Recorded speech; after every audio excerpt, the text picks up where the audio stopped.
First order of business, if you need a restroom tonight, you need to go back down the hall towards where you signed in, take a right, and the men's and ladies' rooms are down there at the end of that hallway. The Santa Clara Community Organization meets the first Thursday of every month, usually at Messiah Lutheran Church and via Google Meet from the comfort of your own home. We are neighborhood volunteers who work to advocate for neighbors in the Santa Clara area and to decision makers in municipalities, and to provide information to our residents about upcoming issues and opportunities that may affect our area. Santa Clara's neighborhood boundaries, if you're not familiar, are from Beltline to Beacon Drive and from the river to the railroad track. Everyone's welcome to participate and to run for the board. We strive to provide a forum for civil discourse and the exchange of ideas.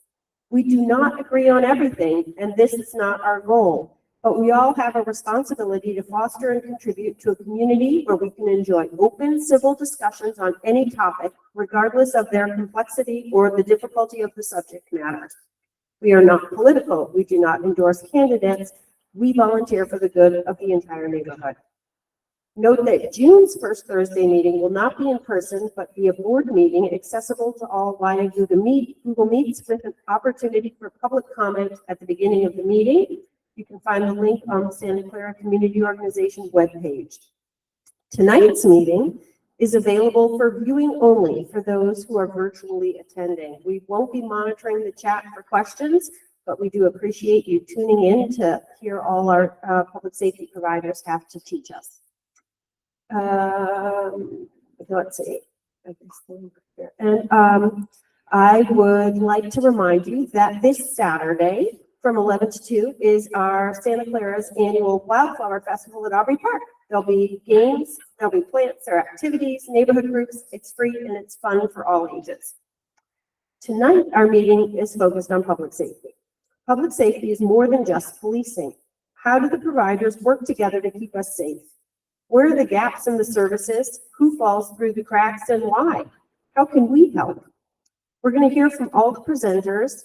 Then we're going to take a short 4-minute break where you can get up and stretch your legs or meet a neighbor. And then we're going to resume with a comment and question and answer period. At that point, if you want to speak, we're going to create 2 queues. You can line up for an opportunity. You'll have 2 minutes to address the panel. So don't forget, if you have a question, to get it in at the beginning of your speech. So without further ado, I'm going to go ahead and pass this off to Terry Reed, a Santa Clara Community Organization board member, who will introduce our presenters. Thank you, Kate. Yeah, 2 microphones. We're big time. Yeah. Oh, yes. First of all, I want to thank everybody here. Our meeting tonight is going to be recorded, so just to let you know that. I'm really, really excited to have the organizations represented here tonight. Each of you has probably received about 20 emails from me since January. And so getting them all in one room has been a big deal, and we are really, really thankful for that. So tonight, like I said, 4 organizations, they'll have about 20 minutes to present. They may or may not take the whole time. And then once the 4 presentations are over, we'll go ahead and take a short break and go to the Q&A. Thank you all for being here. It means a lot. So our first presenter will be Sergeant Jesse Olson from Lane County Sheriff's Office. Thanks so much for being here. Just quickly, Sergeant Olson has been a sergeant at the Lane County Sheriff's Office for the last 10 years. Prior to his current assignment in the Office of Professional Standards, Sergeant Olson spent more than a year assigned to a specialty mental health sergeant position at the Lane County Jail. Sergeant Olson also assists in coordinating the curriculum for the Lane County Regional Crisis Intervention Team training program, which provides training to local officers and deputies on how to successfully interact and de-escalate individuals in mental health crisis. Welcome, Sergeant. Thank you. I'm happy to be here. This is not normally my role, and I'm probably going to pace a lot because that's kind of what I do when I'm talking to large groups. I have been involved in our mental health programs, mostly in the jail, for a large part of my career. And I want to apologize up front by saying that we're supposed to have a partner here tonight who is our normal public information officer, and he got detached for training. So I hunted up somebody else who was going to be here with me tonight, and he also got detached for something. So I'm flying solo. And the reason I mention that is because the bulk of my career has been in the correction side. So I can speak with a lot of authority to what we do in the jail, addressing mental health issues and things like that. While I do have some experience with the patrol side, and I can talk in sort of some general terms about that, I am by no means an expert in everything that they're doing over in patrol. So I'm happy to answer any questions we can as we go along, but I'm definitely not like the super expert on that stuff. I will say that I'm happy to be here. This is a great turnout for neighborhood organizations. I was part of my neighborhood organization many moons ago when I was living downtown. We did not have meetings that were this large, so that's great. Currently, I actually live just south of your neighborhood boundaries, but I grew up out here. I went to the old Madison Middle School before this building was built many years ago, because I am that old. So the sheriff's office, as you may or may not know, has primary patrol responsibility for rural Lane County, which is basically everywhere that's not an incorporated city that has its own police agency. That covers a region approximately the size of the state of Connecticut. It's about 3,000 square miles. And it has an unincorporated population, which is basically people that aren't in cities, of roughly 100,000 to 150,000, depending on what specific estimate you read. So it's a large group of people, and it's spread out over a huge area. And our normal patrol staffing per shift is 3. We have 3 deputies to cover that area and all of those calls for service. So our resources, in terms of what we can bring to bear on given problems, is a little bit limited sometimes. For that reason, most of what we're able to do when it comes to responding to calls for service is emergency response, which means that we have to very heavily prioritize life-threatening emergencies first, and then significant, property crimes or dangerous issues like that second. And when you start getting down into what are known as quality of life crimes, the ones that are much more common, but also are not as immediately threatening, that's where oftentimes we don't have the resources to send somebody nearly as quickly as we would like to. It is an unfortunate reality that we have had to work with. It's been like that essentially for my entire career. I've been with the sheriff's office in one capacity or another since I started as a volunteer when I was 16. So I've got 25-ish years at our agency one way or another, and we've always been a pretty kind of shoestring budget when it comes to our patrol division. There's a bunch of reasons for that. If anybody really wants to know, I can go into the long, boring background on it. Just running a joke with my friends, but it all started with the railroad a really long time ago. Please come find me afterwards, and I will bore you to death with a lecture on that stuff, because I had to learn all of that. What we try and do is focus on our individual deputies having the skill set to be able to handle a wide variety of calls. The sheriff, personally, and through him, all of the deputies that work for him, we take a lot of pride in doing what we can to resolve calls in a way that leaves everyone whole. We do our best to respond in a way that is going to be able to not just put a Band-Aid on a situation.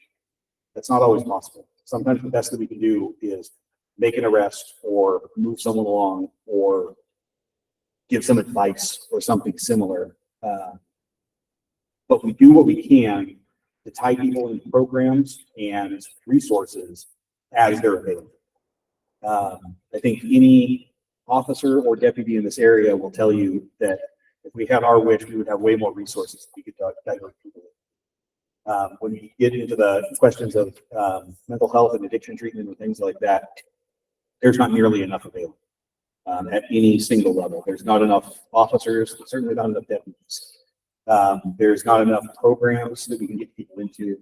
There's not enough housing. There's shortages at every level. And so there's limits to what we can do as we're responding, but man, we try our best.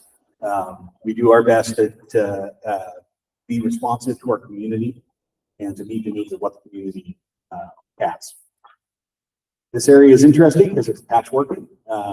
Anyone, I'm sure, for all of you that live out here, you've had to learn whether you're part of the county or part of the city. We moved out here not that long ago. Like I said, every single house on our street is in the county except for mine. I'm in the city. So my neighbors told me as soon as I moved in that if they ever had a problem, they were coming to me and knocking on my door to call 911. So that hopefully you would show up a little faster than the guys I work with.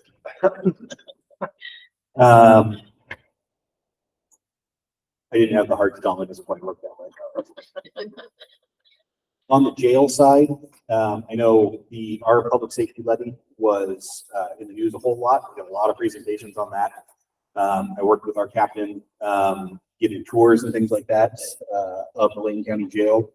We still do that on occasion if you're interested in touring the jail and seeing what the inside of your jail looks like, because it belongs to the people of Lane County.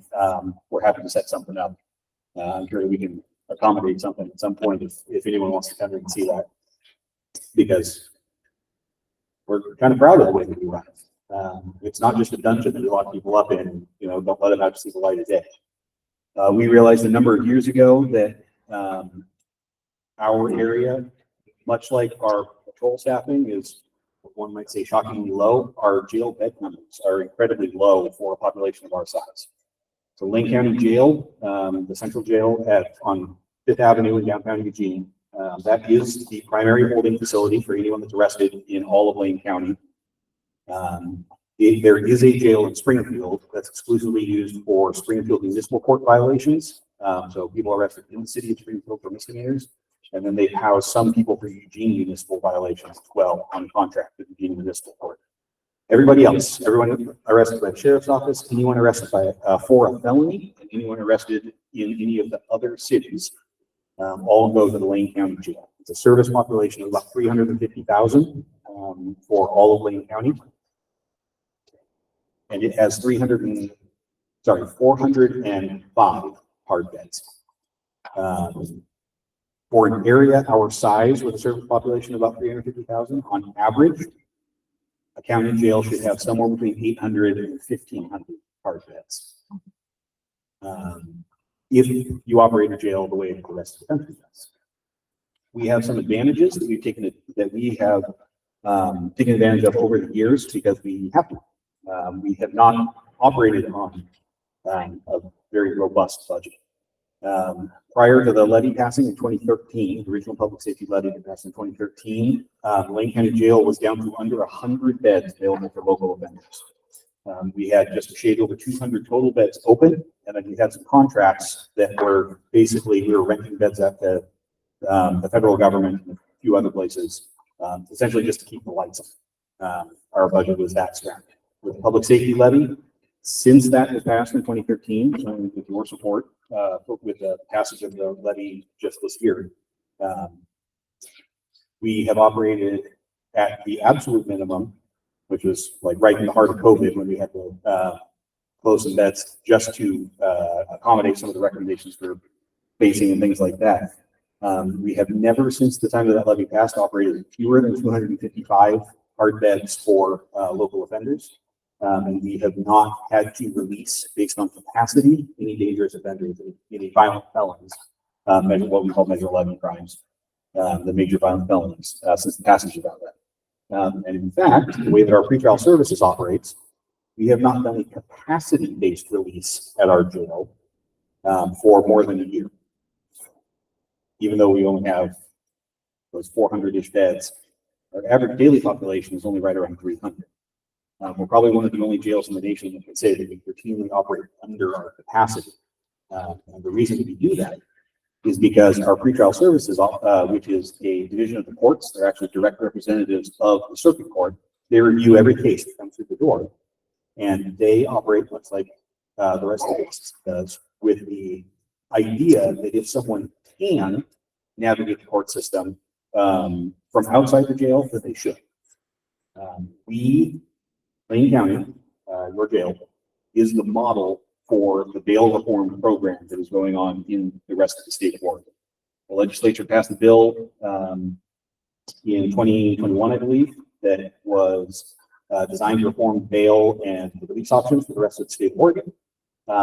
They based that bill on what Lane County has been doing since like 1978 or something.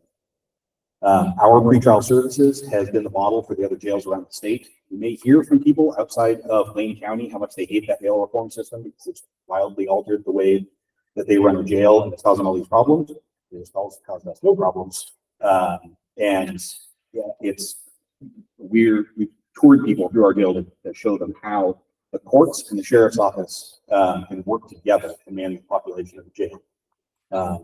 Because we don't, contrary to what you may hear in the media or some of the public opinions you may hear, it's not just the catch and release system that it was 10 years ago. Right? Prior to the public safety levy, we were capacity-based releasing a ton of people. Those were the bad old days that you'll hear about from people getting arrested and being released before the ink was dry on the paperwork for stabbing someone. We pretty famously had the capacity release a guy who had stabbed someone several times in downtown Eugene. And he just vanished on the paper. I just no idea where he went. Case is still in. Haven't had to do that in over 10 years, thanks to that public safety levy. The reason I talk about all that is that what that leaves us in our jail once you operate on that system and release everyone that can navigate the system from the outside is all the people who can't. Those are the people that have committed incredibly violent crimes, people that have shown that they cannot navigate the system. They just refuse to show up to court or have significant mental health issues.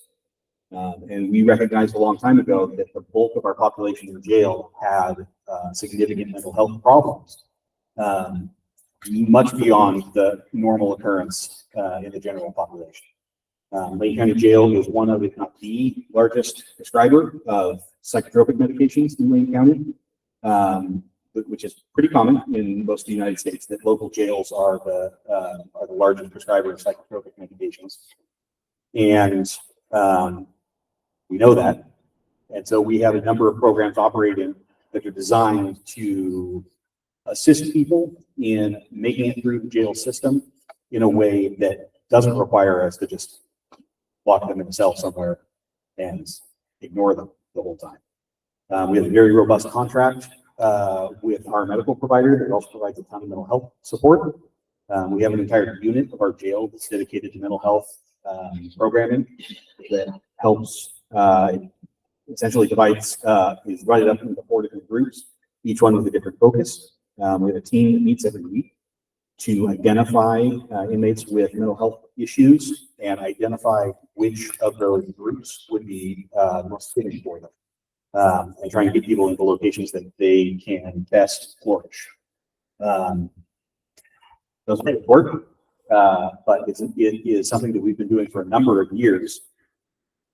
And one thing that is often surprising is how many other jails, if they have a program like the one that we're running, they have that program because they got sued for a whole bunch of money, and the federal government said, you're going to start up a program like this. Because if you don't, then we're basically going to take what your ability to run the jail. We haven't been. Ours isn't because anyone told us we had to. Ours is because it was the right thing to do. And we recognized that a long time ago and started putting that stuff into place. I'm assuming I'm probably getting close to your watching. Perfect. I told you I could talk for a while, even without slides or anything. I honestly, I could talk about this kind of stuff for a very long time because like I said, I've been involved in the mental health services for quite a while. Is this better? I've been involved in the mental health aspect of my job for quite a while. But I don't think anybody really wants me to stand up here and just talk a whole lot. So I'm probably going to hand off the mic to the next group so that they can give their presentation. Please come up with some questions. I am happy to answer anything that you guys have to ask. I will happily answer any questions you feel. I know we've got there's a whole feedback program that they've put together here. So start thinking up some stuff, sign up, ask me questions. I absolutely will do so. And I look forward to hearing from you guys and being able to share and hopefully answer whatever's been rattling around in your head. Thank you. Thank you, Sergeant Olson. Really appreciate you. I realized I did a terrible job of explaining who the organizations were that were joining us this evening. So let me quickly say thank you to Lane County Sheriff's Office. Also, Mobile Crisis Services Lane County is here. They'll be presenting next. Eugene Police Department and CAHOOTS are all here. So you will have many different views and opportunities to develop questions at the end. Next up, we have Mobile Crisis Services Lane County, represented by Dr. Pauline Jashohi and Sarah McCrory. Dr. Pauline Jashohi is a community mental health director of Lane County. She's licensed, a licensed clinical social worker with over a decade of executive managerial experience in the behavioral health field. Prior to that, she was the associate director of social services at the Oregon State Hospital in Junction City. Dr. Jashohi's professional accomplishments include organization and system transformation to improve access to care and efficient service delivery. Welcome. And also Sarah McCrory. Sarah is the program manager for Mobile Crisis Services Lane County. She holds degrees in human physiology and business administration, as well as graduate certificate work in public health. In addition to her background in research, project management, and business administration, she engages in community-focused work, including the Public Health Advisory Committee and Development Chair with local arts nonprofit Instabelle. Sarah brings her experience as an operations executive to support the expansion of mental health services in Lane County. Welcome you both. Oh, two microphones.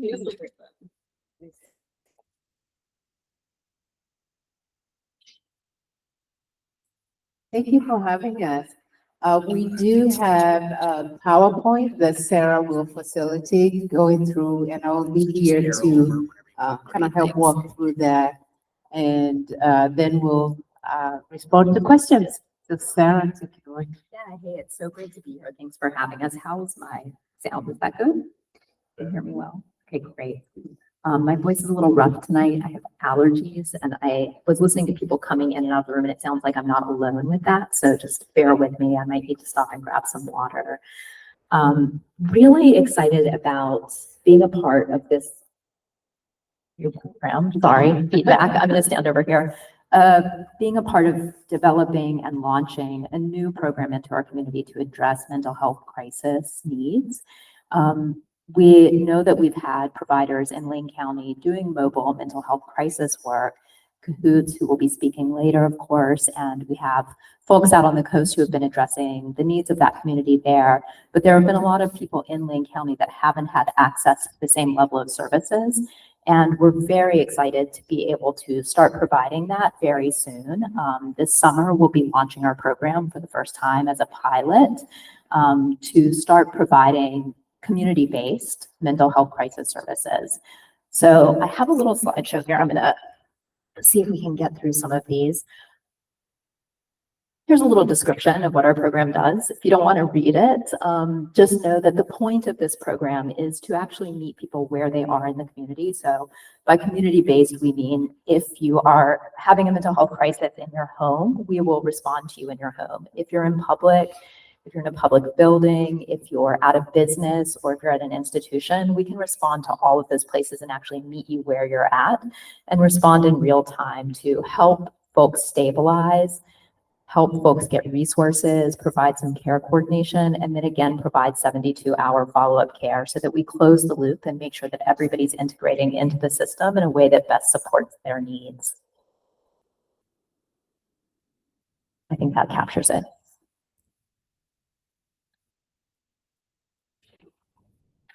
So the program background, it really started when there was some legislation passed that said that everybody should have access to this care nationwide. And that went through the Oregon Health Authority, and we have been mandated as the county to provide those services. So Lane County Behavioral Health as the CMHP, Community Mental Health Program. Thank you so much. As the CMHP for the county, we actually hold responsibility for ensuring that those services are available to everyone. So Sarah, if I can add a little, uh, more additional piece there. This is also a federal mandate. So the state adopted what is now called the SAMHSA Crisis Now model. SAMHSA is the federal mental health entity that guides the work at the state level. So the SAMHSA guidelines have three stools. So it's the first stool is a place for people to call. So I'm sure you probably all have heard of 988. So 988 is the equivalent of 911. So for anybody who is in a behavioral health distress, instead of asking people to remember crisis lines, which are many, every county has their own crisis line. The federal government has now a mandate that each state has a call center that is now the place for people to call 988. The second stool is mobile crisis. So it's that ability for a mobile team to reach people wherever they are. So they're coming to you. You don't have in a crisis, you shouldn't be expected to go looking for that help that you are desperately needing in crisis. The same way as the physical health, when you are in a medical emergency, you call 911. If it's a medical emergency, they send an ambulance to you, and then you get to the next level. It's the same, we're thinking of the same parallel to the physical health. And then the third stool is a place to go. So once mobile crisis get to you and they determine that your challenges or your needs are much more than a mobile crisis team can provide, then they take you to a place for more stabilization and recovery. We are working on the last two. So 98 has been established and implemented. It's still, there's some kinks yet to be ironed out. And now we are implementing mobile crisis for the entire county and working on a stabilization center. You may have heard of our initiative around the stabilization center. So we'll have those three stools eventually completing that crisis now model that is a federal mandate. Yeah, thank you. I really appreciate that. That's important information to contextualize the work that we're doing. Definitely. So to accomplish this, Lane County Behavioral Health has been working with community partners to stand up the mobile crisis service of Lane County, which will provide the mobile crisis service in currently uncovered areas.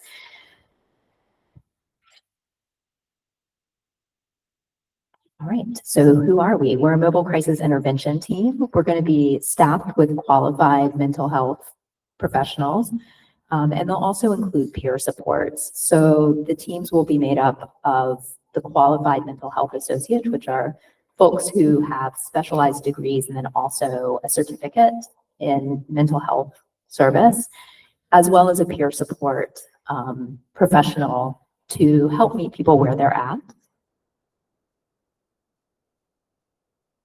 Where I think we've talked about that quite a bit. How do you get to us? So mobile crisis services will be accessed through a variety of pathways. They all lead to our dispatch team, which is Sheriff's Office dispatch. So whether someone calls 988, or if they call 911, or if they call a police department or some other crisis line throughout the county, all of those call centers will funnel into dispatch and help make the determination of what type of service is needed. We really view ourselves as part of a suite of services that folks may need when they're in crisis. Maybe they actually need law enforcement response. Possibly they need fire or an ambulance to come and help them, but they may also just need mental health crisis services. And the dispatchers are trained to help triage that and make the determination about what is the best service to send out. If they determine that we're the best service, then they'll dispatch our crews out to the location of the crisis.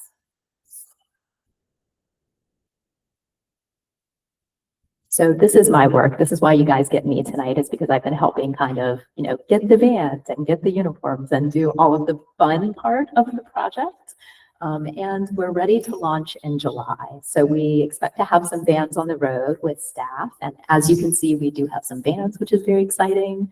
We have uniforms, which is one of the most fun parts. I always love to talk about fashion whenever I can. And we've been working really tightly with our community partners, of course, law enforcement, fire, EMS, all of the other mental health and behavioral health providers in the community to make sure that our services are integrated and to make sure that we have nice, tight operations in place. The other thing we've been doing, and this is a part of why we wanted to be here, is also to hear from the communities. We are going to be coming into spaces that we haven't been there before. I know there's different ways that the communities have been trying to address these issue locally. We've been going around and just doing a roadshow to hear from communities. And I know I've heard anything, anywhere from churches have been a part of trying to figure this out.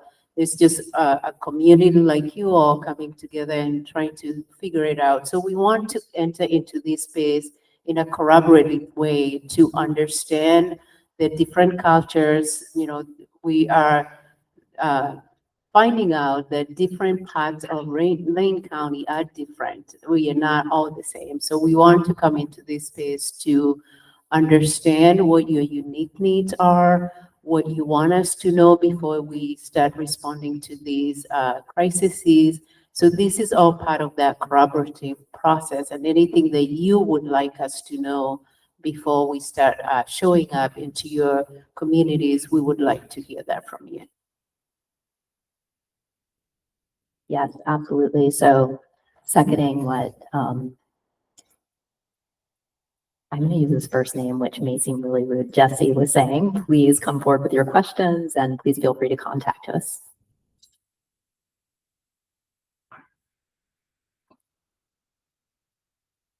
So I think the slide just kind of reiterates what Pauline was just saying, which is that, you know, we really have been working very intentionally to meet with community groups, to meet with professionals out in the community and to understand what your specific needs are, what your concerns are, where your pain points are. And we just hope that you'll continue to engage with us and come forward. The other piece also to add is that we are looking at this as part of a continuum. So mobile crisis is not expected to solve all mental health challenges, as we all know. As Sergeant was talking about earlier, we have a big part of our population that is being served in the jail. And we know that is not the appropriate place for people to get mental health services. So we're trying to figure out different places to access people, to bring services to them. We do have 2 staff that are actually stationed at the jail to help because inevitably some of our people will end up in jail, but it's trying to get them triaged very quickly out of jail into services. So the 2 staff that we have at the jail are trying to get them screened, get them, triaged into services as soon as we can. So those are some of the ways that we are trying to address while we are really significantly challenged in terms of workforce. We are also in a workforce crisis, as is everybody else. I'm sure you're hearing that. We are having such a time hiring, and especially in these space that is high acuity. You're working with very ill, sometimes very aggressive people. It's hard to find the personnel and the workforce to do that work. So in the meantime, while we try to find the workforce, we have tried figuring out different ways to meet these very big need. So we have a lot of demand for our services, but not enough workers to meet that demand. So as we launch mobile crisis, it's probably going to feel very slow given the demand for the services, but it's also intentional because of the workforce challenges that we have. So it's going to start small, slow as a pilot, and kind of build up from that, and also kind of utilizing this other services that we have available. So some of this existing services you'll be hearing from CAHOOTS. We have other outreach teams that not necessarily crisis oriented, but they are out there doing outreach and engaging with people before they are in a crisis. We have one of that such teams that is our forensic trained team. It's called FIT, Forensic Intensive Treatment Team, and that is actually countywide. So it's a small team, so they are not as accessible, but they do reach most of the county and trying to engage most of our mentally ill folks who are not able to come into a clinic setting. They are taking those services to them and eventually getting them into services. So we are capitalizing on all those services that we have until we get a fully staffed 24/7 crisis. We are not quite there yet.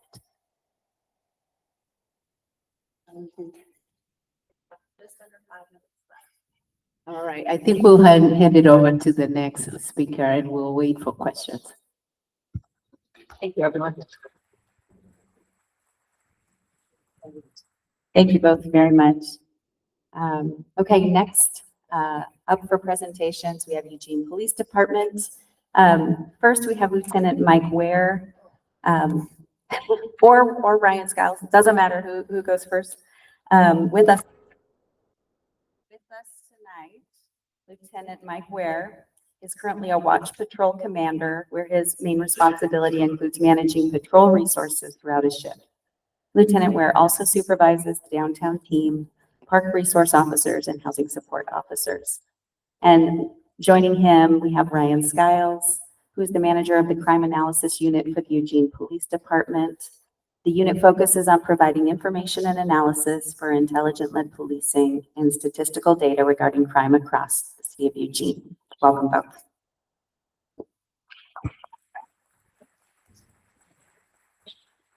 So I'll do my part first. It's going to be really quick, and then I'll be available for questions and answers. And Ryan's got all the good stuff you guys are interested in. I will. I'm sorry. I'm not good at public speaking here. So a lot of my work has been around the unhoused, and the city's doing as much as we can to help with those issues. And that includes the partnerships with some of the folks you've already heard from, and you will hear from soon, the CAHOOTS. We work with them daily, and it's a great resource, and we could use 100 more of them easy. So one of the things that the city's been doing recently is we came up with a team called Public Space Team. And this team incorporates law enforcement, public works, right-of-way, parking services. They started a new program called NSOs that deal with a lot of the car camping issues. And so this team, we hired an incident commander who oversees this group of all these different people. And we kind of triage issues throughout the city dealing with unhoused and camping. And so that team does a lot of great work, and we're able to kind of pool everybody into one place, discuss hot areas where we're having a lot of problems, and come up with coordinated efforts to kind of resolve those and help people. What was I going to say? So as part of that, the EPD, we have a team of housing support officers who work primarily with camping issues in the right-of-ways. And then we have some park resource officers who focus all their work in the parks. And then the other thing the city's done is we've developed through the municipal court, what they call community court. So a lot of our folks that are unhoused or have underlying issues of substance abuse, mental health disorders that can't necessarily get through the regular court system very well, they can go to this community court, which gives them the opportunity to not only have to be before a judge and deal with whatever criminal issue, but most importantly, it puts them in front of a bunch of resource providers with like Lane County, people that can help with substance abuse or mental health or housing needs. And it gives them an opportunity to voluntarily get into these programs and address some of the underlying causes that may be causing them to be unhoused or deal with some of their mental health or substance abuse issues. So that's a really great program. And so it's interesting because when we go and we deal with a bit large camp, those people that get cited or whatever are all cited into this program. And a lot of people get up in arms and don't understand that, you know, they think we're maybe targeting the unhoused. But this program actually benefits them because it puts them in a place where they can get all those providers in one space and have the opportunity to try and fix things. I mean, we've all tried to call the doctors or insurance and go through all these phone trees, and we live in pretty stable environments, have phones and all this stuff. And imagine living on the street and trying to do that to get a driver's license and get a food stamp cards and get health care and all these different things. It'd be impossible. And so this is a huge benefit to folks. And so that's what we do with this. And I think it's good to let Ryan talk now. Awesome, thank you. So first of all, thanks for everyone coming out tonight. We always enjoy the opportunity to talk to the public and let the citizens of the city that we serve know what's going on. Sorry. Okay. I'm used to being loud without a mic, so I'm trying to actually kind of tone things down here a little bit. I went ahead and pulled stats for both River Road and Santa Clara because you guys kind of live in the same world when it comes to crime and everything else and the way that things are structured out here. So all the data that we're going to be looking at today is current as of about 2 days ago. What I'm going to do is I'm going to walk you through Eugene as a whole over the last year. So 2023 numbers, and then I'm going to take it down to the region here with both River Road and Santa Clara. Then we'll look at each of those independently. And then I have one last slide at the end that is one of our commonly asked questions, which kind of deals with like Measure 110 stuff and what we're seeing. And that's kind of been a hot topic recently. So these are our public and officer initiated calls for service over the last 4 years. Typically, they've been really stable. There's been very little change. What we have seen is that there's been a slight decrease over last year as they've come down from the publicly initiated calls. It should be noted that not all calls for service equate to crimes. So just because there's been 90,000 calls for service that have come into the Central Lane Communication Center doesn't mean that there's 90,000 crimes that are occurring across the city of Eugene. The officer-initiated activity is the green bar down at the bottom, and it's really stable. It is almost always inversely proportional to public-initiated activity. The less the public call, the more officers go out and do on their own. The more people are calling and requesting assistance, the less time that they have to actually go out and be involved in the community and be driving around and getting onto calls by themselves. These numbers are available online through the Eugene Police website. One thing that I will say is that if you go and look at previous years, the numbers are going to be slightly different because previously we always included CAHOOTS numbers with our calls for service when we were looking at EPD. So with the move over to the fire department, which occurred in July of last year, we have stopped doing that, and those numbers will be included with anything that the fire department publishes at this time. Go ahead. Okay, so these are our calls for service statistics for Eugene as a whole, and it's 2023 versus 22, and then there's 21 numbers in there as well. So the top 3 calls for service natures that we have, which are criminal, trespass, beat information, and dispute, make up about 25% of the total call volume. Across the board, over the last few years, criminal trespass has been on a significant rise across the city.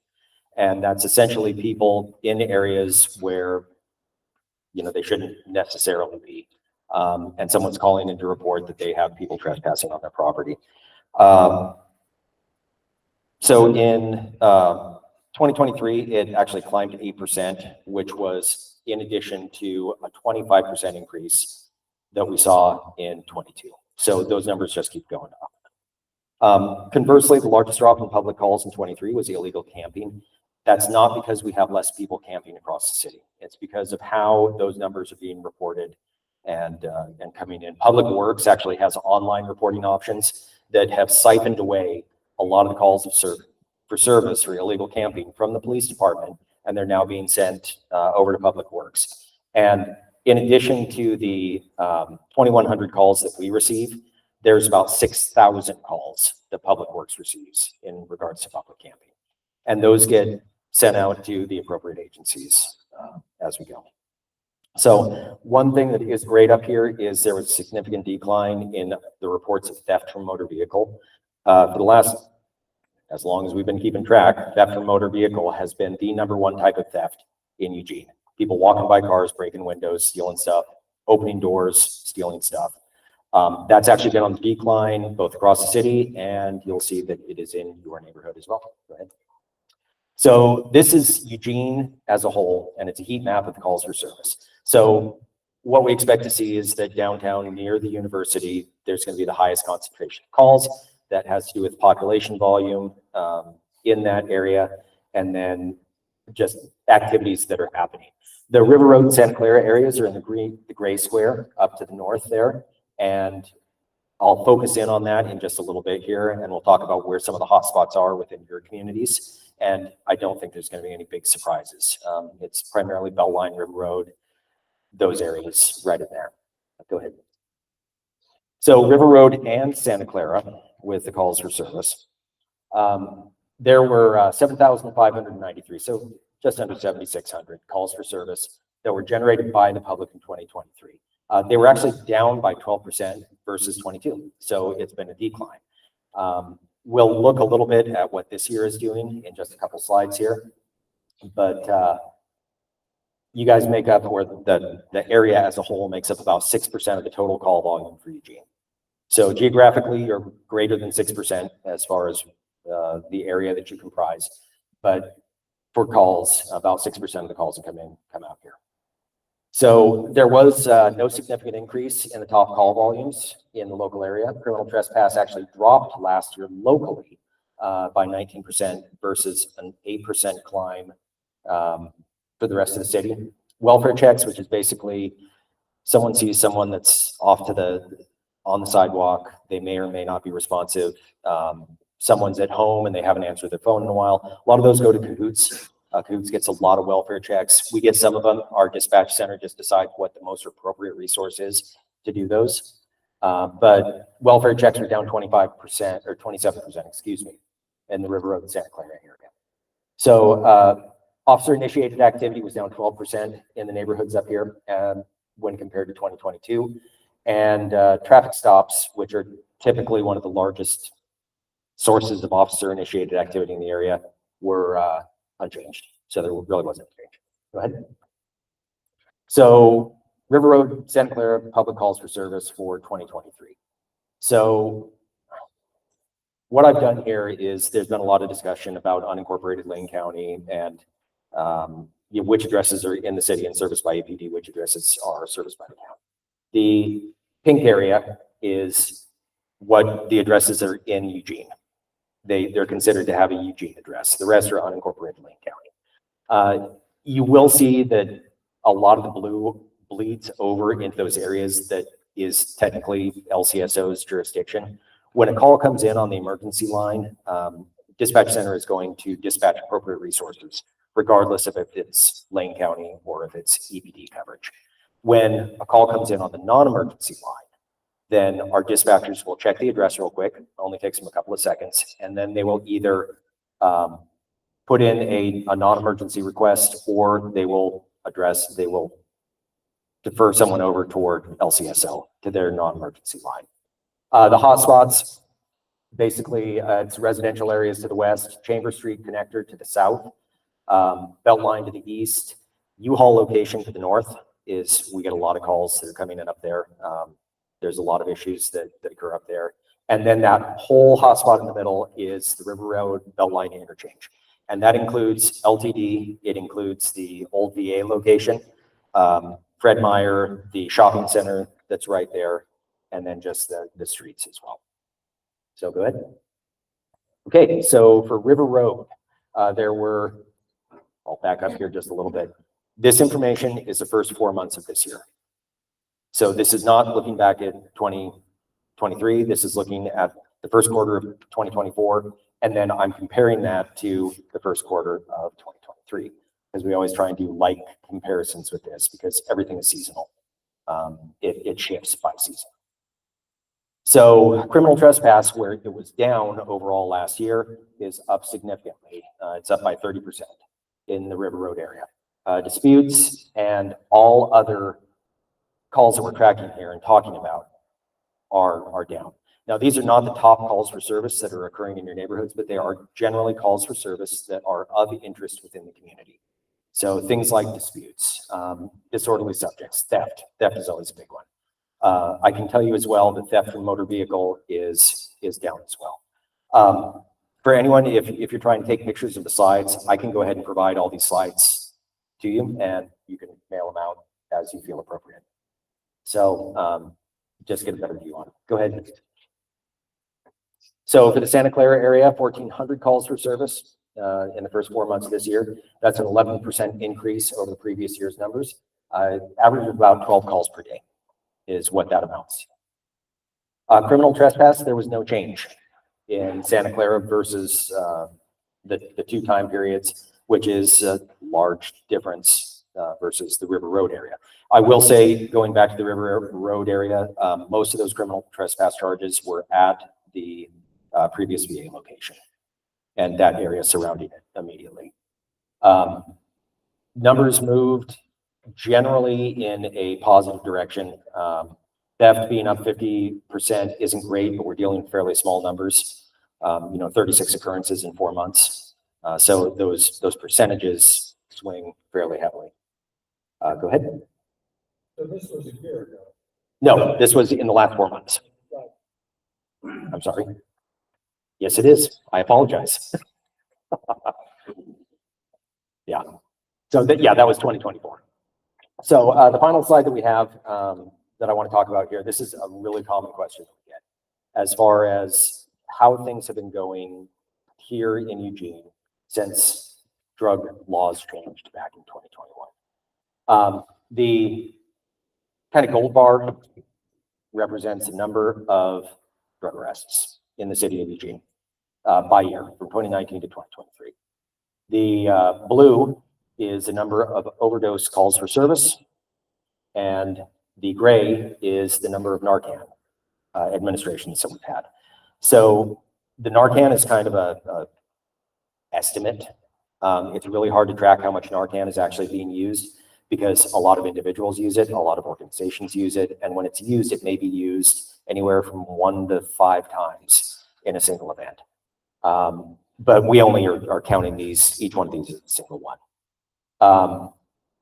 So calls for service for overdose have increased 130% since 2019.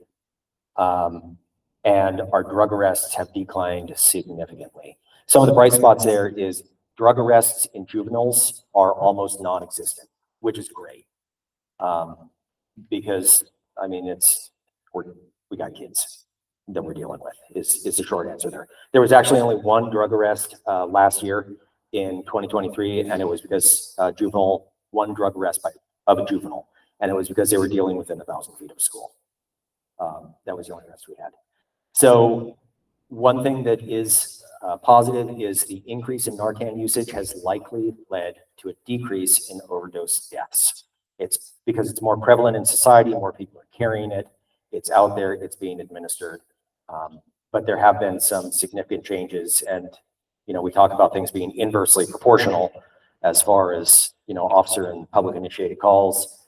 When you look at our drug arrests and our overdose and changes in the laws, there's kind of a trend there that shows itself. So really, that's all I have. I am happy to answer any questions that I can once we get to the end. And I think that at this point, we're going to go ahead and turn it over to CAHOOTS. So thank you.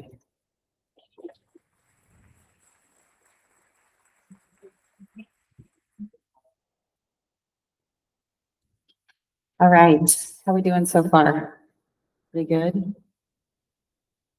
All right, so we have the choreographed dance that CAHOOTS said that they would be presenting. I'm not joking, they actually made this comment, but I have a feeling you won't be dancing. No, okay. All right, representing CAHOOTS this evening, we have Harley Christensen, an EMT, QMHA medic, and soon-to-be crisis intervention worker at CAHOOTS.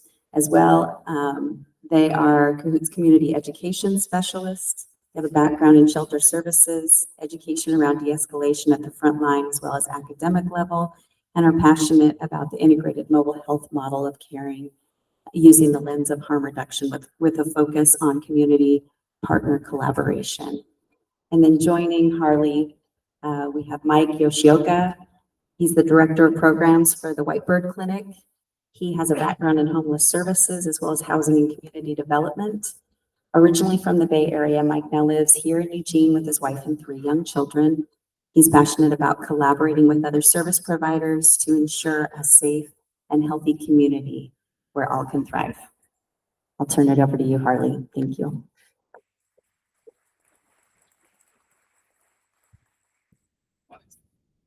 Thank you. Thank you so much. And thanks for including us in this conversation around community programs as well as collaboration. I spend a lot of time talking to a lot of different people from a lot of different places. So forgive me because I have very bad allergies. Not what I was going to say, but similar to Sarah, I'm having the hardest time talking today. I think I have more antihistamines in me from today than I have for the last 3 years that I've been in Lane County.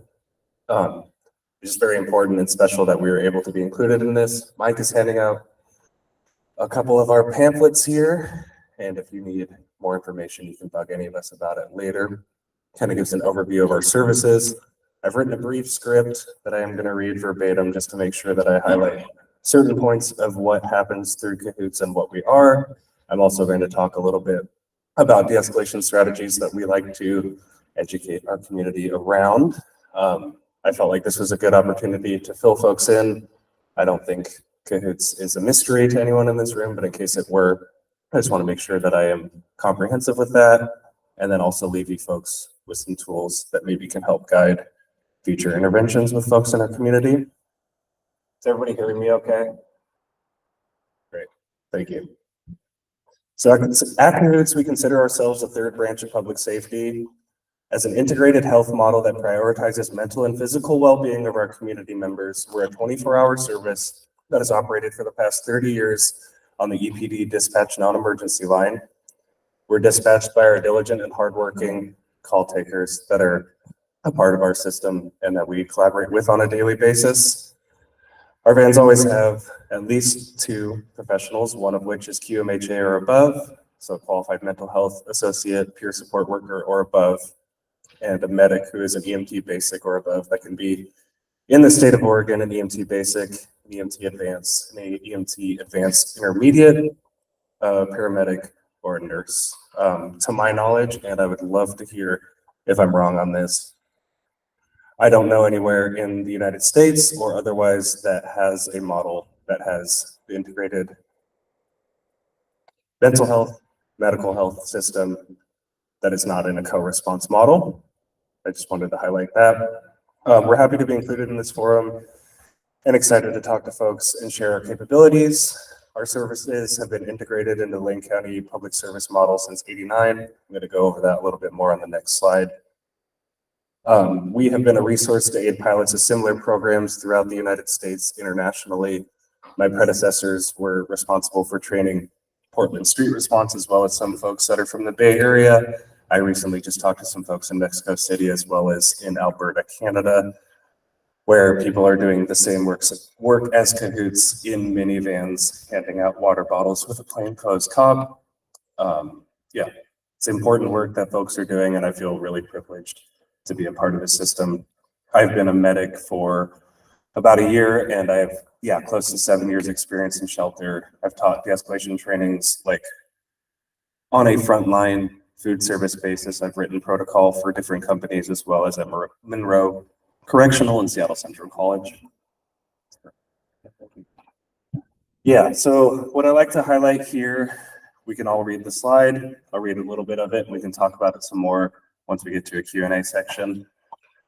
One thing I like to highlight, if you can see here, mobile crisis team to take to streets, experimental project uses CAHOOTS van that is from a newspaper in 1989 that reflects kind of the community perception of what CAHOOTS was doing at that time. During that time, I believe we were still a 12-hour service. So yeah, from those years from 1989 to 2014, there was like a peak service call period in which we were able to help folks in our community.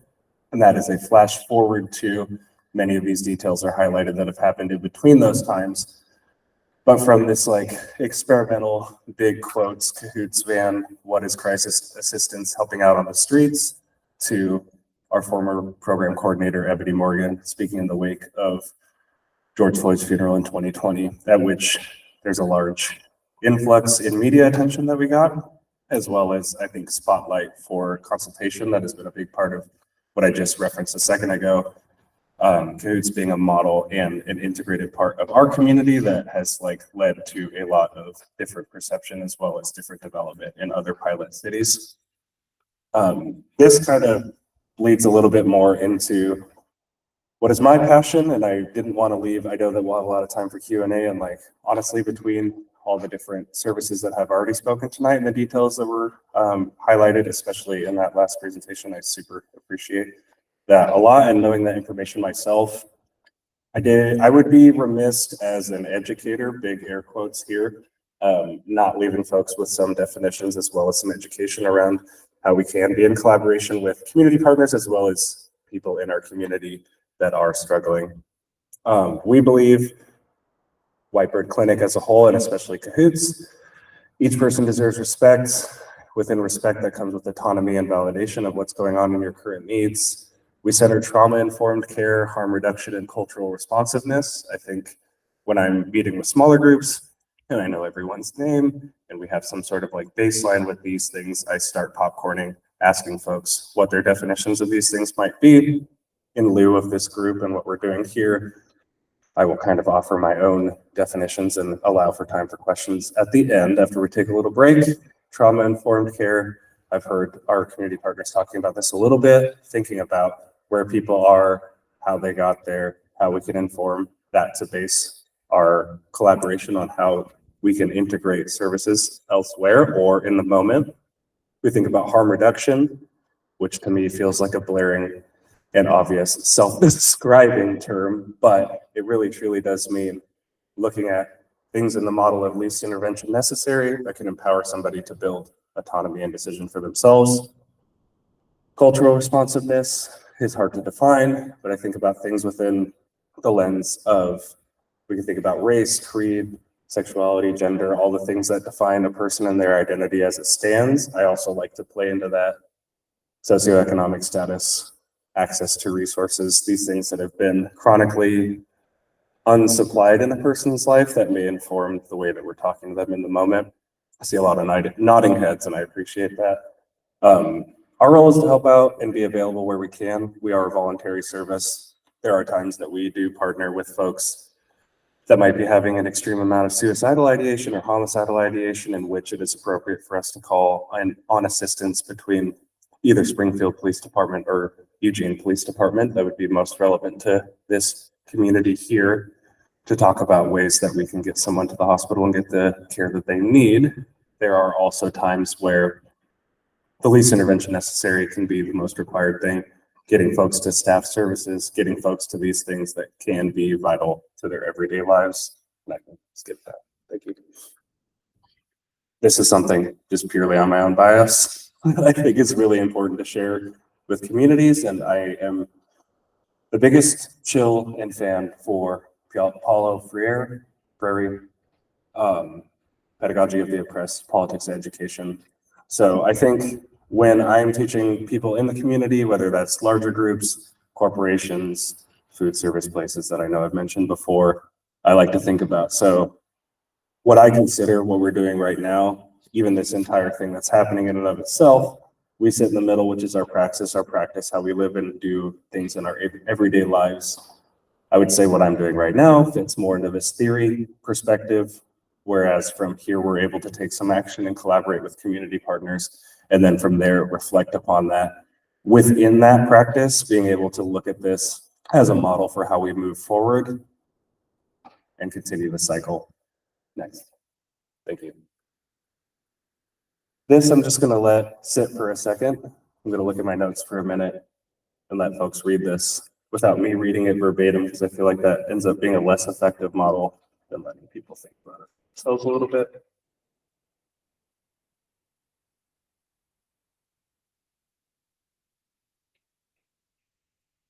So yeah, safe access to food, water, sleep, and coping mechanisms can be the most important and vital pieces to making sure that folks have their emotional basic needs as well as physical basic needs. I think there are hurdles and hurdles of challenges throughout Lane County, and especially between the cities that we've partnered with for the amount of time that we have. Even just in the time that I've been working at CAHOOTS, which is since just early March of last year,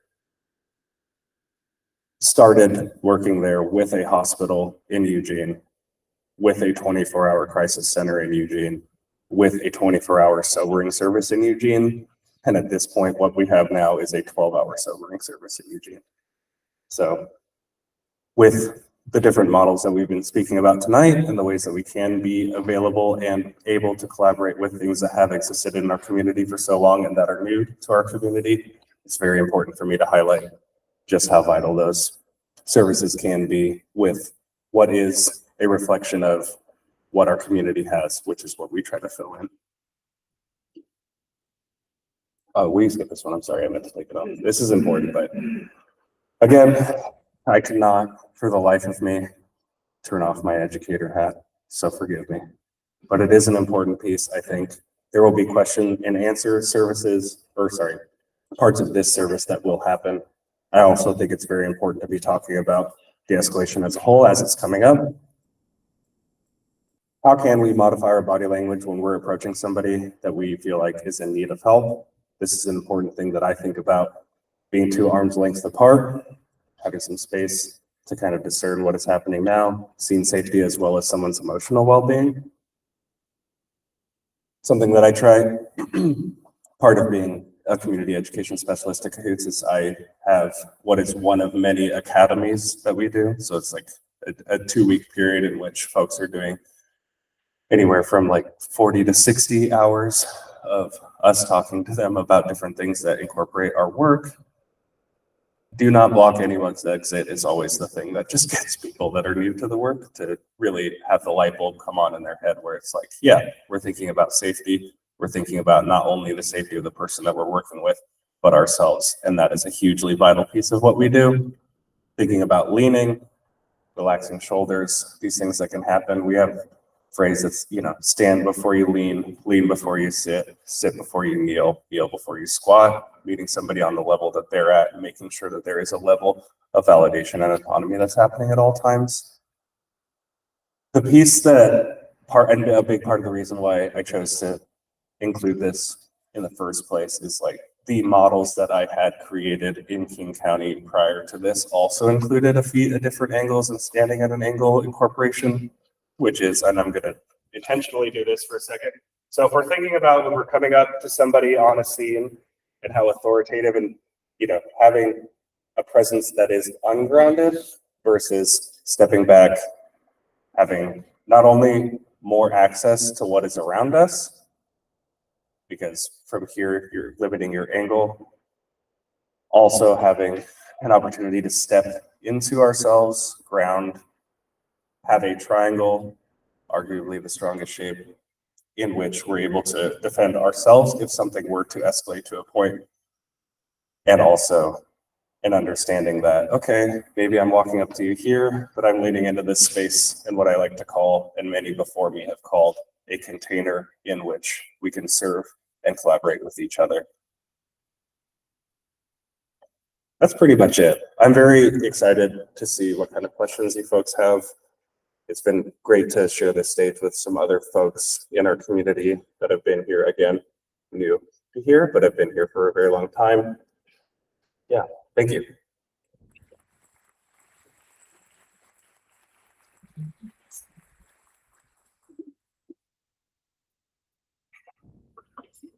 I'm gonna step over here because it's probably gonna squeal.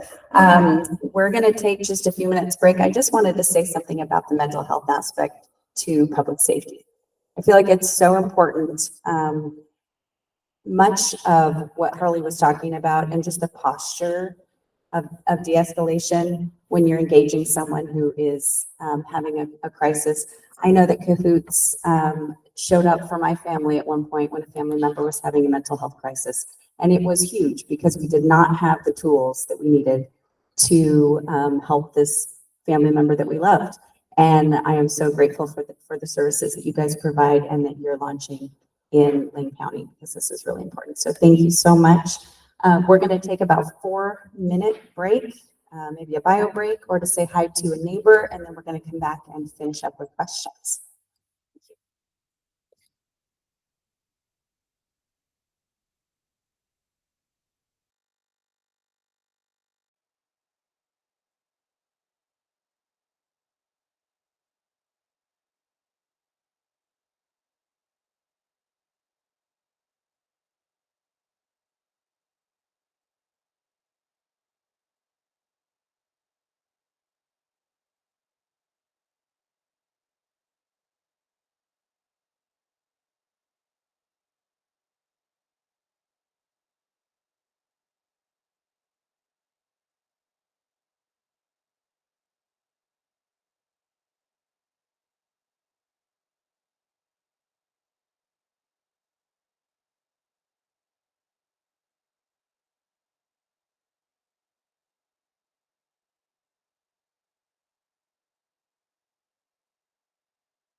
right back to it. If our public safety providers can get up to the front of the room. We're gonna take questions. If you wanna make a comment or ask a question, you're gonna queue up right here and I'm gonna hold a microphone for you. Your comments or questions will be limited to 2 minutes. We have somebody who will be taking time for that. And I will start this part of our meeting by reminding you of our group agreements. If you're sitting at a table with a little yellow tent, you can read them yourself, but we're going to say them out loud. So our group agreements are: stay on topic, avoid straying into unrelated matters, always demonstrate courtesy and respect, speak then yield the floor, do not dominate the discussion. Keep your comments focused on the topic at hand. Please don't discuss or attack personalities. Don't interrupt the person speaking or make side conversations. Please address the group. Avoid dialogues or debates with individuals in the room. That also really helps with the audio quality for the people at home. And please strive for agreement and positive outcomes. So if you have a comment or a question, queue up. And are you ready, Chris Fuller? Oh, and if you could please, if you're going to ask a question, if you can direct it to the provider that it's meant for, that will help us a lot too. Thanks. So I have 2.5 minutes. 2 minutes. Does anybody know how much of a percentage of the Eugene budget goes to public safety, including fire department? It's 36%, according to Liz Butterfield, who's a financial analyst for City of Eugene. So it's a significant portion of our budget, is public safety and all the programs that you provide. My question is, well, my comment is that we have a deficit, at least $15 million. It's growing. It's probably far more than that. So eventually it's going to affect. I asked Deputy Olson what happens if, in fact, real estate prices crash, because they get the bulk of their funding from real estate taxes. So what happens when property taxes start to fall? Which of you are going to get hit the most? And how are you, nobody, look, I appreciate everything you say and everything you do, but I've heard this, this talk over and over and over again, but nobody seems to ever talk about, well, how do we get permanent, stable financing for all the programs we have? And right now the city's broke, and it's getting broker more by the day. So eventually you guys are going to get affected. And I really would like for somebody to address what's going to happen when this budget crisis gets worse. Thank you. Would anyone specifically like to take a crack at that? Okay, yeah, so Sergeant Olson. I told you earlier I was a little bit of a nerd when it came to some of our funding stuff. So Sheriff's Office funding in particular has always been a huge problem. We sought out the public safety levy specifically for jail funding because that's one of the core concepts. That's actually one of the constitutional requirements in the state of Oregon for the sheriff to run is a jail. Actually, it doesn't require the sheriff to run the patrol division, but it requires him to run the jail and a few other things like serve papers. I know that there are efforts to create a stabilized public safety funding district. There have been in the past, they have not succeeded. There have been a number of similar efforts that have tried to get off the ground, and it's something that there are groups that are looking into. That's specific for Sheriff's Office funding, not necessarily City of Eugene. City of Eugene is not my area of expertise because I don't work for them. But there has been talk about stabilizing funding for public safety, but it is a huge, huge issue. And to be perfectly honest, it's one that independent public safety organizations generally can't take on because it's really not in our job, so to speak, right? Our job is to take the requests, what the citizens want us to do, and the services that we are requested to provide either through legislative mandates or directly responsive to the people when they come to us with requests, and within the budget that we're given to do the best job that we can. We don't get to determine how much we ask you guys to pay for. We don't charge for our services. We don't have like a fee list that we can charge people for services. So we're not directly responsible for collecting our own money. We can only work with the budget that we're given. And especially when it comes to somebody like me, who's a direct employee, where I'm actually like super limited in how much I can advocate for. Like, I can't come out and be like, you need to vote yes on XYZ in order to give me my job. It's illegal. I can't do that. I can't sway your vote that way. And philosophically, it's not our job to do that. It's your guys' job as community members to set your priorities, and through your representatives and through your vote to tell us what it is that you expect us to do, and to tell us how much we have in terms of resources to be able to do that job. So I don't know if that directly answers your question, but that's sort of our take on it. So. I'll hop in here real quick on this. So I'll start out by saying I'm a small fish in a very big pond.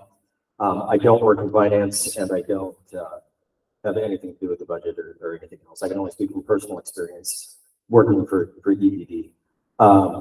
And that experience is that the concerns are very real and they're out there, and we are being impacted by it already. It's not a future thing. We're being impacted by the funding challenges that are out there within the city. Personally, I can tell you, I had a 4-person unit. I lost one of those positions last year because we were trying to cut the budget back. We've had to curtail travel, training, other things. You know, we're trying to streamline processes. We're trying to do our best to live within the confines of budget that we currently have. So aside from that, it's, you know, I just want you to know that you're heard with that. And the city is taking things like that into consideration, and the employees of the city are, you know, feeling it already on a daily basis.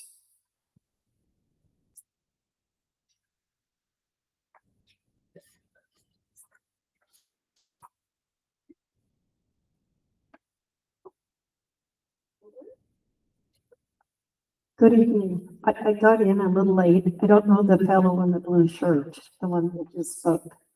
You. Yeah, Okay. I'm crime analysis. And you're with EPD? Yes. Thank you, Mike. I have a two-parter question, largely pertinent to your chart. It was thrown on the screen. First, you mentioned that among youngsters, drug activity has gone down. If you could project or give some rationale as to why that is occurring. If the change in the criminalization of drugs has worked to the good on that, or what? My second question, also pertinent to that chart, is I noticed at the lower end, theft and assault were each up 50%. Same question. What do you attribute that to? And do you have any ideas how to curb that? Thank you. So step away from there real quick. So to clarify something with that, it's not that usage is down in youth. It's a number of arrests are down. And that has to do directly with Measure 110 and what is considered criminal and what is not considered a citable offense. So it's not that usage is down. Drug usage across the whole, I don't think, and CAHOOTS can speak to this as well. Yeah, it has increased, and that's why we're seeing the increase in Narcan. We're seeing the increase in overdose calls. But for things like minor in possession of marijuana, those charges aren't being filed because it's, you know, the laws have changed, and our officers have had to adapt to that. So again, it's not that the usage is down, it's just that the citations are down, and that's largely based off of Measure 110. Determining specifics as far as why things like assault, theft are up. Percentages are dangerous because a 50% increase seems huge, but at the same time, it depends on the number. If it was 1 before and now it's 2, you've got a 100% increase. Yeah, the numbers were fairly low. I think there was something like 36 theft occurrences, which were up by 50%. So it had previously been roughly 20 something, I think. I'd have to look at the slide again. 24, thank you.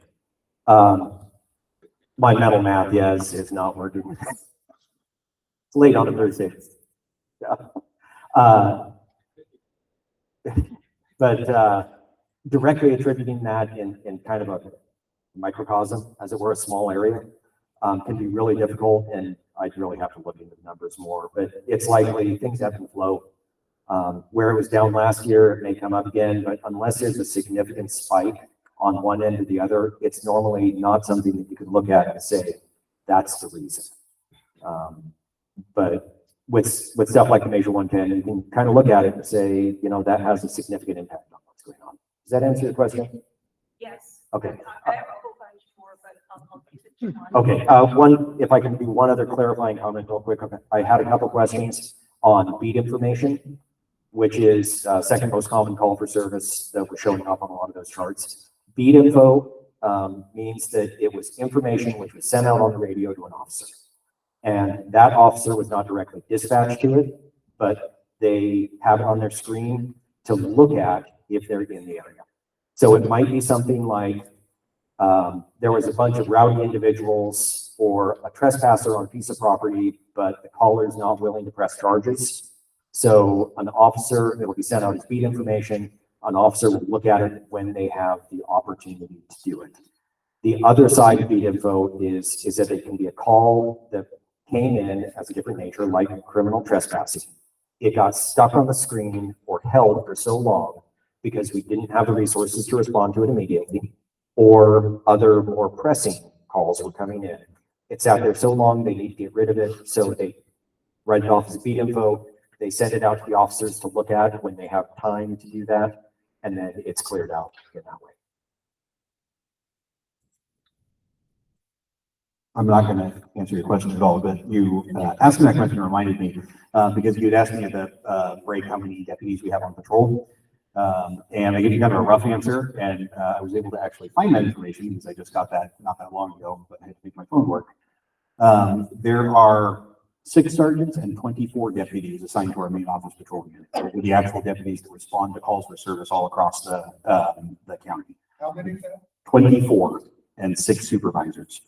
There are an additional roughly 15-ish, plus some sergeants that are in different specialty positions. So we've got like one person that is grant funded to do specific patrols in one of our national forests. We have a deputy who's assigned to Dunes Patrol that also draws money from a slightly separate pool. It's not just our general property taxes that are going to that. Our Marine Patrol deputies, we have a couple of deputies that do Marine Patrol. They're responsible for the waterways. They go out on the boats. It's a really cool job, which I had. But that's funded through specific state funding that's dedicated just to that program. So there's about 40 total deputies in our patrol division in one capacity or another. Of those, 24 are the actual people that are responding to service on a daily basis, which is why our shift staffing is only like 3 per shift. So I wanted to throw that out there in case anyone else was wondering that. Harold express an ideal number you'd like to see in this department. Division. I don't have the ideal or like what the national average would be for us. I would have to do a lot of digging to find that. I can find it and I can send it in, but I don't have that like right in front of me. Thank you.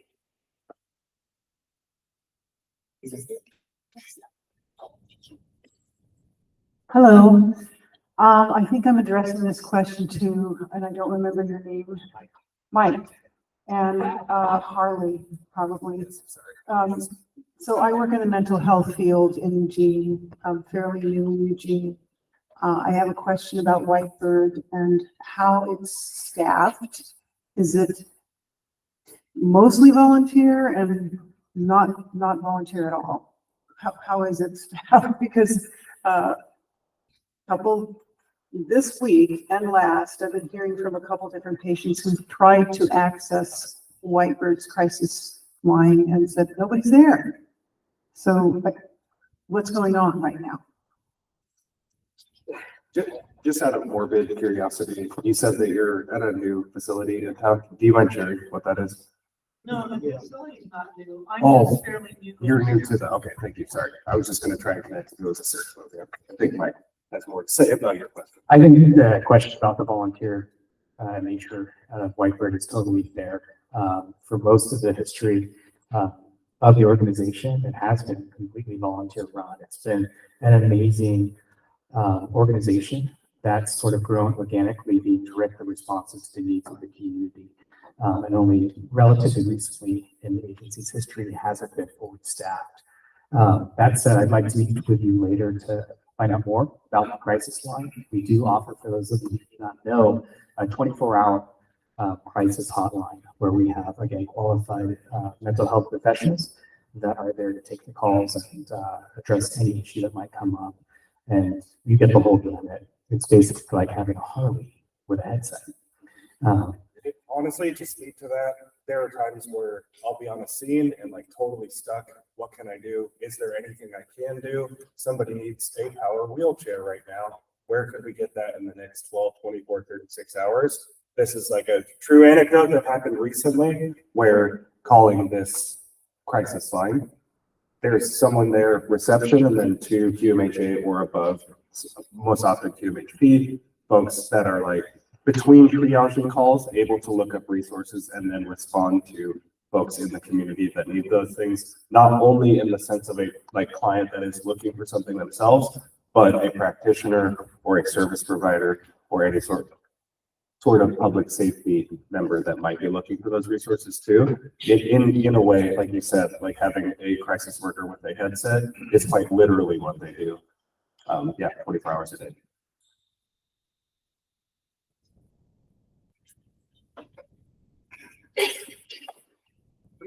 Thank you. I have 3 questions, and 2 of them are minor and the other one's major, so I'll do the minor one first.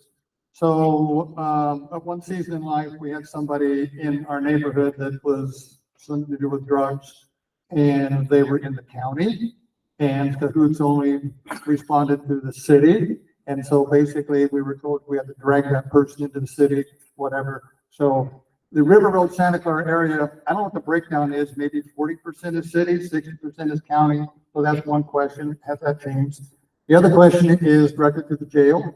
And I've been told that there are X amount of beds in the jail, but only a certain percentage of those are being used because there's no funding for it. So it'd be nice to know what the breakdown is, because the city only pays for so many beds in the jail. And so that's why we have a revolving door. So my main question is traffic control. So this forum basically has been directed to mental health. One of the issues in River Road, Santa Clara is road rage and traffic, people speeding 50, 60, 70 miles an hour. And I've been told the city of Eugene does not have anybody in this area that issues citations for speeding. And I raised that at the city council meeting and was told by one of the counselors that we have motorcycle people that do that. And so I was on I-105 between Springfield and Colbert Road, and there was a traffic stop. I've lived in the River Road area for 20-some years. I've never seen anybody stop for speeding. So it is a major issue that the city of Eugene needs to respond to traffic control and road rage. And I don't think that comes under the sheriff's category. So if those 3 issues could be addressed, I'd appreciate it. Thank you. Okay, I would like to start with maybe your question about jurisdictional issues with mental health, and maybe you guys can weigh in, and we'll go to Lake County Sheriff's Office, Mr. Crowder, and then we'll end up with EPD. How does that sound? Good? Okay, start with Harley and then we'll move to you. Great, yes. As far as jurisdiction and how those circumstances came to be in the first place, addressing that, I feel like sorry, I was looking for the room. I couldn't find it there for a second. I want to make sure I'm talking to you directly. I don't, in terms of that specific instance and what was told to you and by whom, I can't speak to as much as I do know collaboration between community partners is becoming a more important thing that I think our folks at the global crisis team will have more to say about filling in those gaps as we've been filling in separate gaps between the cities of Springfield and Eugene. It's hard to answer your question directly in terms of like statistics and our parameters and how they haven't changed and how they have changed. I know there's been some significant increase since 2020 with our relationship with Springfield, but in terms of county boundary boundaries that we are able to, whether incorporated or not. I just want to honor from where you're coming from. That is a huge piece of what has been a large frustration in the work that I've done, being in a community similar to this. A big part of why when reached out to, it felt like a priority to be here and be talking about things. I just want to make that clear and hope for maybe some collaboration and some clarity from our newer community partners, but I appreciate your voice. Yeah, that has come up a few times from people who are like, we are on the other side of CAHOOTS. So what happens to us when CAHOOTS cannot respond to where we are? And this is why we are launching the county-wide crisis response. So it doesn't matter where you are, you will be able to access mobile crisis coming in July.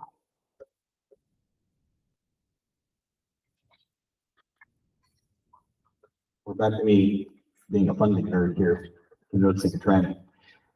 So to answer your question, 0 beds at Blaine County Jail are closed due to funding right now. Thanks to the passage of the public safety levy, where there's 411 beds, if I remember correctly, in the jail, all of them are available for use. Our daily population number is about 300 because we have, there's a number of different reasons for that, but it's not due to capacity.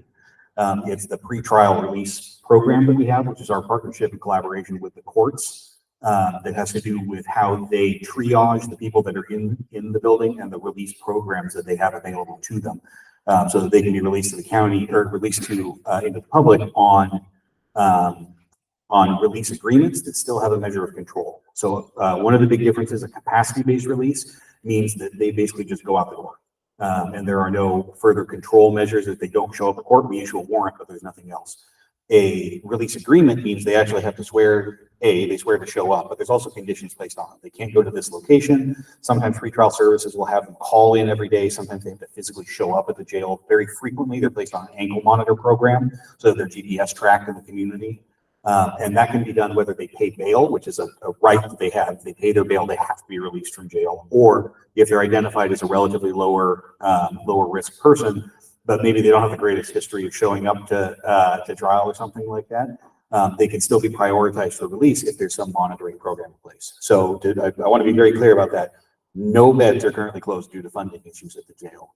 But we currently aren't using all of them because we don't need them all right now. Now, speaking to the city of Eugene's beds, you're correct. City of Eugene only rents about 15 beds for Blaine County Jail, but that's specifically for municipal court violations. So most crimes, if you think of like your kind of average crime, like a car theft or something like that, is likely to be cited into the circuit court.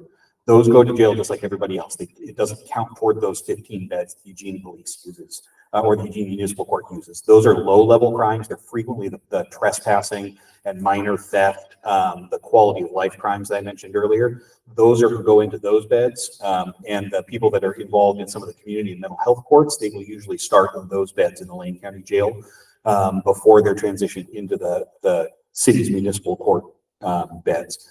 That's separate from major crime offenses and anything that's cited into the circuit court. So the Eugene Police has full access to the jail for anything that's cited through circuit court, all felony charges and everything like that. That doesn't get prioritized for those 15 individual beds. Those are literally reserved for minor crimes that are kind of below the threshold that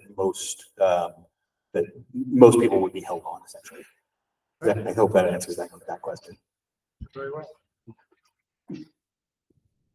I'll mumble here for a second. My partner's trying to see if he can get some stats about traffic for you. One thing I can tell you is we got a couple things available. We have our volunteer program, which has a speed radar trailer. So if you get in touch with the police volunteers and give them the locations that you're concerned about with some of the speeding, they can get with our volunteers and try and get the radar trailer out there. And so we can start getting some data and see what the true impact is on those areas, okay? The other thing real quick is our motor unit is just recently, we've had 3 officers on the list to become full-time motors, but due to our patrol staffing, we haven't been able to fill those spots because we need to maintain a minimum staffing level for regular patrol work. So just this last couple of weeks, we've added 2 voters to our unit. So that brought it up to 5 officers that are dedicated for traffic control plus the sergeant. So that unit's been really under for the last several years. And they largely do a lot of complaint-driven enforcement. So if we're getting citizen complaints from various parts of town, that's where they'll focus a lot of their work on. And so I strongly recommend getting hold of our volunteers, and they can get that radar trailer out there, and we can do some tests and see what the actual impact of speeds and things are out there. All right, just taking a couple of quick looks at the numbers that we actually have out there. One of the comments that I had made on the Santa Clara portion of the briefing when we were looking at stats was that the number 1 self-initiated activity in the Santa Clara area is actually traffic stops. Rough numbers in the River Road, Santa Clara area, there are roughly about 4,500 traffic stops that are occurring annually. So, I mean, they are active. Now, those numbers do include Beltline. And there's a lot that occur down at Chamber Street Connector as well. But they are scattered throughout the entire thing. But, you know, we hear you as far as the frustrations with speeding and especially more as you get toward the northern end of River Road, north of the Beltline. It does get bad. I mean, I drive through here, there's people flying along all the time. But there is a presence out here. And as Lieutenant Ware said, you know, we're working on beefing up traffic enforcement, and we will definitely take your concerns back to the department.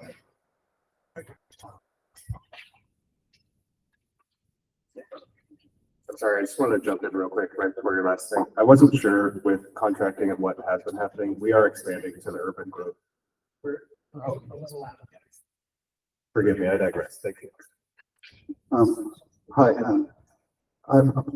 some of our neighbors are concerned about repetitive code violations and have the nexus between mental health and violence, potential guns in the community. So we're looking also at gun violence. These are some of the concerns in my specific neighborhood. One of the things we've been observing relative to the code violations, I'd like to know how much you all work with this nexus, is there is some finger pointing between the county and the city as far as enforcement with people who repeatedly violate code and flaunt code. So generally concerned about jurisdictional issues with the county and the city, gun violence, mental health, all kind of coming together. And it's like, I don't know if anybody has any answers about this, but it's just more of a concern about real safety issues with mental illness, gun violence, threatening behavior, recidivism that isn't really addressed. We hear the lack of resources all the time. Understand that. But some of these issues are really serious to the point where, you know, it degrades neighborhoods, property values go down, and so forth and so on. So I would like you to speak a little bit to the nexus of how well code is enforced, what you do about recidivism, how much you can be assertive with citizens when they refuse care, things like that. Sergeant Olson. I'll start off a little bit. I will be perfectly frank. I don't have a clue about code enforcement. That's not something that we at the sheriff's office really deal with. That's more other county departments outside of like traffic violations and things like that. You hit on why this issue is so complicated though with your question. Because that specific nexus of crime and mental illness is a very wide-ranging one that has tremendous impact throughout both the civil mental health system and the criminal justice system, and the mental health system within the criminal justice system, which is its own thing. Specifically with regards to things like recidivism, recidivism is a concept which is very difficult to assess in terms of what is specifically effective and what isn't, and where you can intervene and prevent someone from committing a crime again. So the basic concept of recidivism is essentially you kept someone committing a crime, how do you prevent them from doing it again down the road? And that is something that every person in the criminal justice system has struggled with since the dawn of the criminal justice system. I can tell you that Oregon's recidivism rate for state level prisoners. So what that means is someone who has committed a felony crime and is sentenced to prison in the state of Oregon, does time in prison and then is released. Oregon's recidivism rate is actually very low, and is the state prison system is actually quite good at not just cycling people back through. There's a number of reasons for that. One of the biggest ones is that we don't have the parole system that other states have. So California, for example, something like 40% of all of their arrests and people going to prison are parole violations. And that just doesn't exist in Oregon. However, new crime offenses within like 3 years of release or something like that, which is how the state tracks that thing, that measure, our recidivism rates are improving, and they're already some of the best in the nation. However, I don't work for the prison system, so I don't have those exact stats on hand. For local jails, it's a lot harder because only about 10% of the jail population is an actual sentenced offender. So people that are arrested for misdemeanor level crimes, ordinarily, so a misdemeanor crime is a low level offense that is punishable by not more than 1 year in jail. So that's the maximum possible penalty for a class A misdemeanor, which is the highest level of misdemeanor, is 1 year in jail. Most people that are arrested for misdemeanor offenses serve way less than that. They get 30 to 60 and 90 day sentence or something like that. And they have credit for the time that they've been in jail during the court process. So very frequently, they don't get a 9-month sentence and then serve 9 months in the county jail where they can be involved in programming and things like that and then get released to the street afterwards.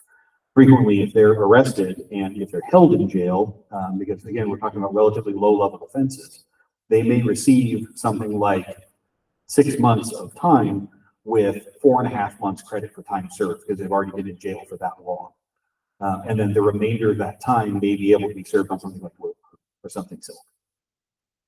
We don't track recidivism for those minor crimes very much because generally those minor crimes kind of stack and add on. They're low level crimes, they're thefts of relatively small amounts. There are people breaking into cars but not into houses, trespassing, even minor assault. Your average like a bar fight level assault is a misdemeanor crime.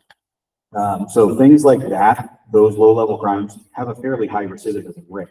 And when you bring mental health into it, when the issues are things like trespassing or stealing essentially to survive, disorderly conduct, which is yelling and screaming in the street, that kind of behavior, the kind of stuff that is a major quality of life issue for us, right? For any person who's just trying to go about their life, take their kids to the park or something, and there's someone screaming in the middle of the playground, that's a major issue for everyone else. But that issue likely being caused by a mental health issue, that's not going to be solved by putting them in jail, right? We don't have the ability to do that.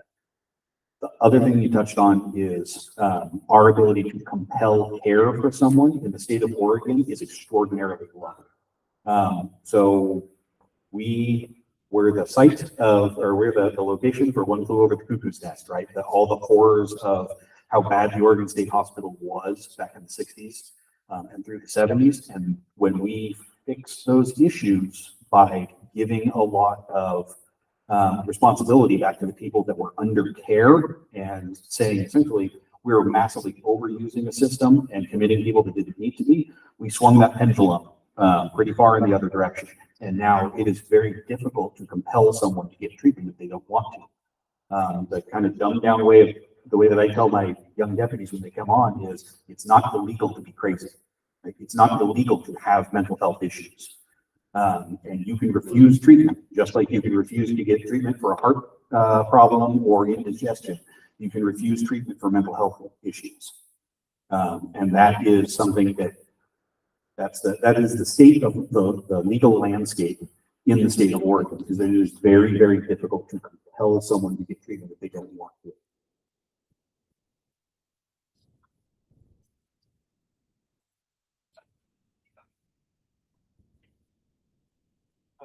Hello. I'd like to thank all of you for what you do. I really appreciate it. And this is regarding issue pretty much everybody at that table is having. It's with a specific neighbor in the Santa Clara area who I'm sure the Sheriff's Department's very familiar with, but maybe the rest of the law enforcement is as well. Been dealing with him for a long time, and I'm here representing my dog, who is really aged and scared to go to her house anymore because of this neighbor. But anyways, this neighbor all the time has noise going on at night. We call the police, our sheriffs and the police. They come, he stops, he starts again. He stacks garbage to the moon, and rodents are running everywhere, damages property. Police are always there for gunshots or domestic violence. Has an aggressive pit bull. He shines light directly into our rooms so we can't sleep.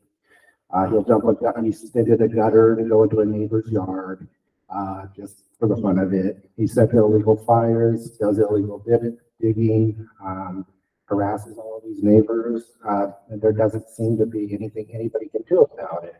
And it's getting to the point where we don't know what to do. We've already contacted Lane County Sheriff's, Eugene PD, Lane County Code Enforcement, Eugene Code Enforcement, County Commissioners, City Council, attorneys, Fire Department, and now we're at the Santa Clara Community Meeting, and we're at a loss. The reason I'm here is that my mom, even though she's old, she's kind of nuts. She's wanting to go over there and start tearing down stuff. And I go, that's the last thing you should do. This guy is human garbage, basically, and he's looking for any reason to attack you. And I know we're not supposed to go vigilante, but what are we supposed to do at this point in time? Oh, okay. All right, thank you. Thanks for the question. Yeah, that from what you're saying, it sounds like a county issue. So this is where I'm going to apologize again, because I am not directly involved in patrol. That's really not my area of expertise. So I can't speak directly to things like what has already been done. And I'm not familiar with the person you're referring to, but that's because I've been locked away in a little jail box for the last 10 years or so. And it's only been in the last couple of months that they've let me out to come out in public. So what I can tell you is some of the things that you're describing are definitely crimes, things like lighting fires and stuff like that. As I mentioned, our resources are incredibly limited for the sheriff's office, and absent the direct threat of life, it can be difficult for us to actually dispatch people out to respond immediately to those kinds of things. That being said, everything that you're describing is obviously a major impact. I mean, that's something that if that's going on with me, I'd probably be tearing my hair out, what I have left of it, over that kind of an issue. So I want to make sure that I'm not minimizing your complaint or trying to say that that is not important to us, because it absolutely is. But there are limits to very often the things that we can do. Once we get onto a scene and begin investigating whether a crime has occurred, it is not uncommon for those sort of code violation type things to not cross over into the criminal world if they're occurring on someone's own property. It is not illegal to destroy your own house or to destroy your own items. It's not illegal to do a lot of things that are great nuisances to the community around you on your own property.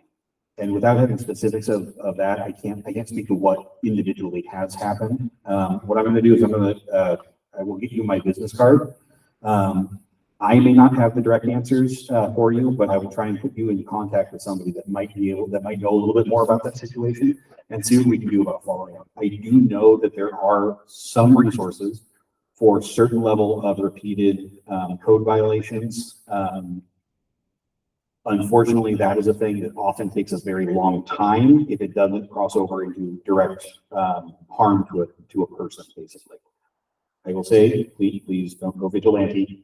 And the reason for that is that very frequently that will cross over into the level of a crime that we have to do something about. And none of us want to have to do that when it's born from the frustration that you're feeling, right?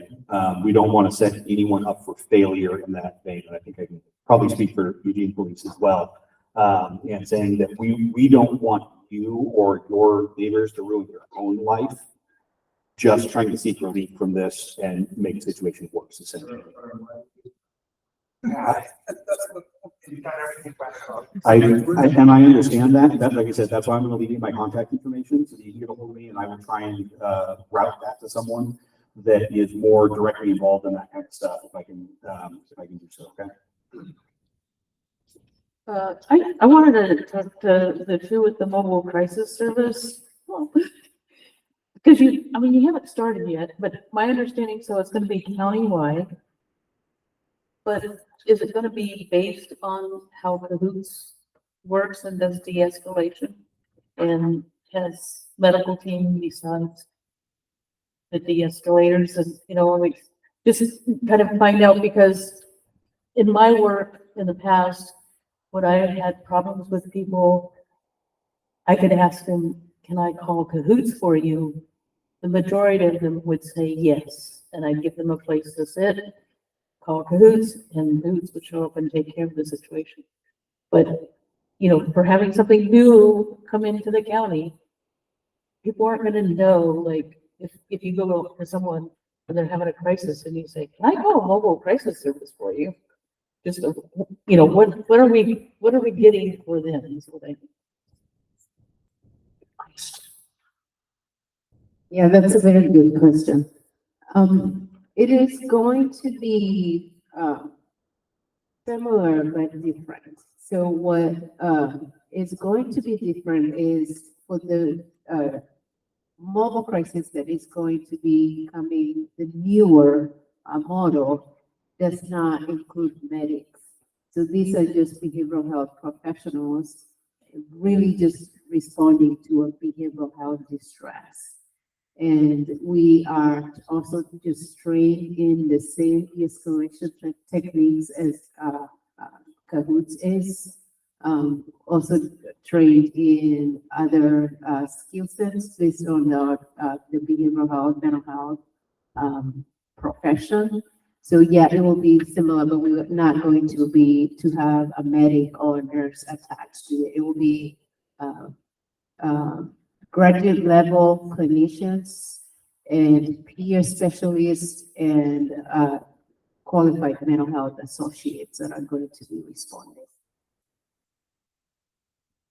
I think too, what I heard you saying is that, people have a certain expectation and there's a certain name recognition with CAHOOTS in this community, which is hard city, that means something very real to folks. And it has kind of become a verb, right? Like, or part of speech, but it's, we're going to call CAHOOTS. People know what that means. It's a shorthand for something. And so I think that that is a little bit of a challenge, but one thing that we do want to put forward is we can have a behavioral health specialist come and help you, right? Over time, people will understand what mobile crisis services is. It's just like with any new business, you need to help the public understand and build a little name recognition and have some successes so that folks can see. So I think that when we're thinking about that, the way that we're framing it is we can get you help now. Right? And whether it's you're in city and CAHOOTS is the one responding, or whether you're in county or unincorporated Santa Clara and it's mobile crisis services responding, it's the same service coming to you, which is somebody to help you now. And once we have all this figured out, we are planning also for public messaging so people know who to call, what number to call, and the rest of it, the backside of it will be us figuring out who gets to you. Won't have to figure that out. It will be triage to where you will get somebody. You don't have to figure out who that somebody else will be doing that on the back end. But we'll be communicating that very, very soon. I have a global public message to the rest of the county on how they access these services.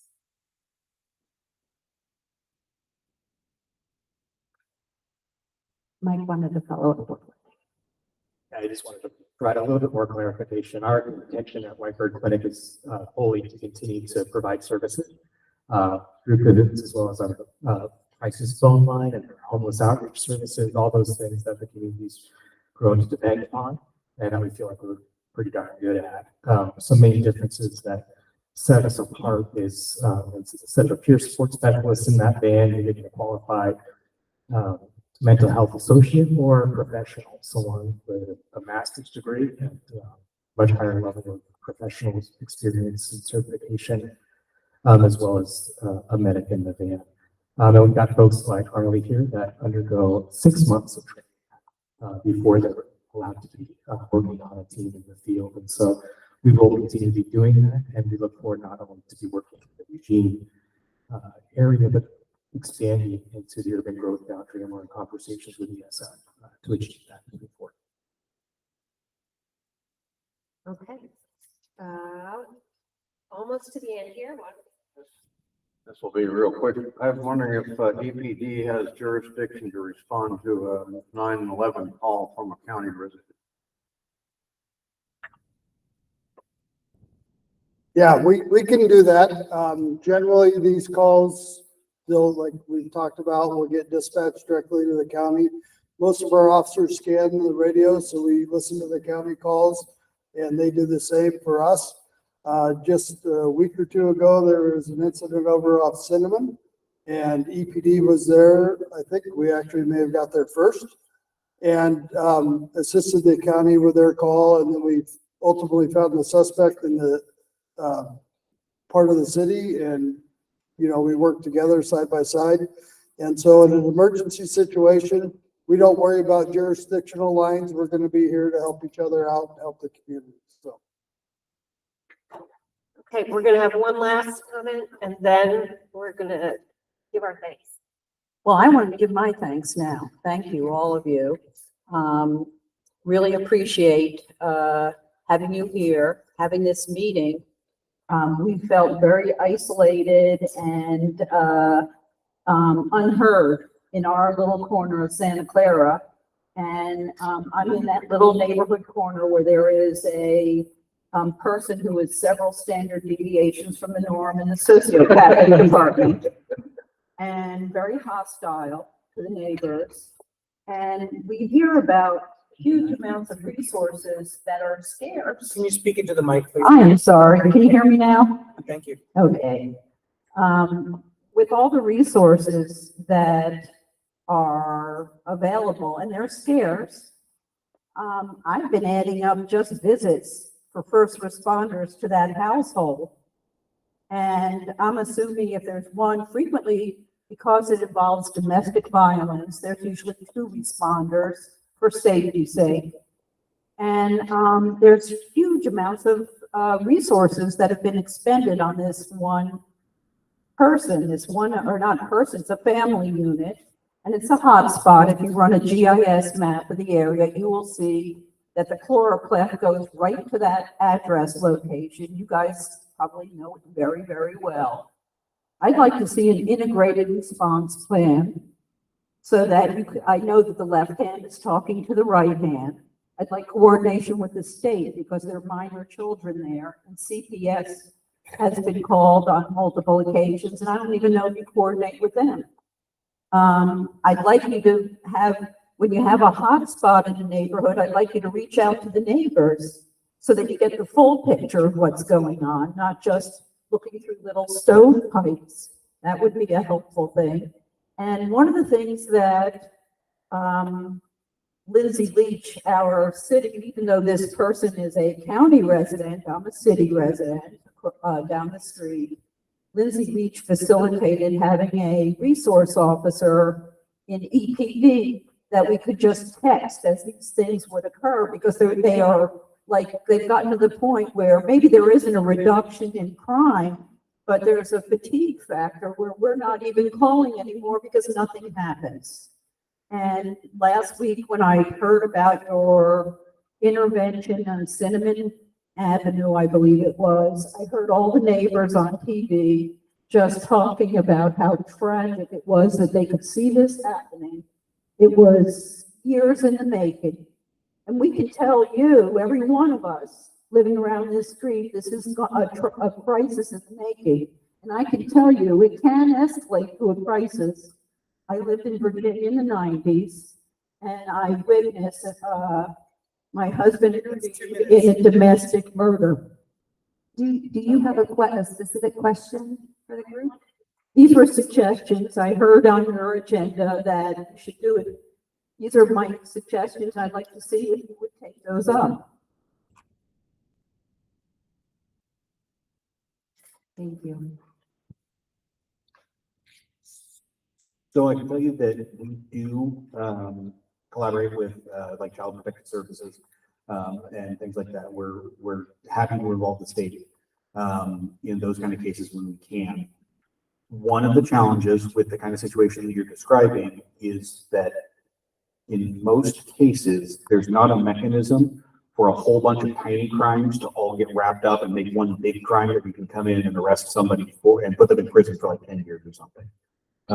And so that's one of those challenges with those quality of life and relatively minor things that are recurring over and over again, is there isn't a legal mechanism for us to say they've done all of these little things over time and that all turns into a big thing, and that we can charge it as some sort of felony level crime and send someone to prison or take their house away or something like that. So that's one of the things that we do have to be careful of, is that sometimes our hands are just tied by the system that we're in.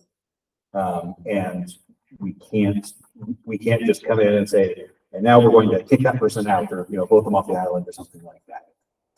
So there are real limitations on what law enforcement can do in those kinds of situations. However, like I said, I was telling some of the neighbors there, you guys have my contact information. Reach out to me. It's not my normal day job doing this kind of stuff, but I will find you the person who it is. And to the best of our ability, I will try and link you up with somebody that can look at it sort of holistically and see what we can come up with. But I will warn you, if it is a sheriff's office jurisdiction, there's 24 of us that are assigned for actual patrol in the entire county. And so our ability to do that kind of thing, what you're describing is essentially what community policing is all about. And our ability to do actionable community policing like that at that level is not nearly as good as we would like it to be, just because of our staffing. So one of our 3 deputies is able to dedicate some efforts when they're on shift and they're not sent to another call of an active domestic or something like that. Then they can try and dedicate some time to that. So we will do what we can, but there are some hard limits on what we. I don't want to give you false hope, so to speak, or lie to you about what we are able to do, because there are some legal limits on what we can do, and there's some reality-based limits based on our funding and what we are able. Well, but I will do what I can to try and come up with something. Without knowing more about the specifics, I really can't give you any advice on that kind of thing. But like I said, I will try and connect you with somebody that needs you. Okay, I think we're going to say thank you so much for your time tonight. We appreciate what you do for our neighborhood. And thank you to all of you who spent your evening with the Santa Clara Community Organization.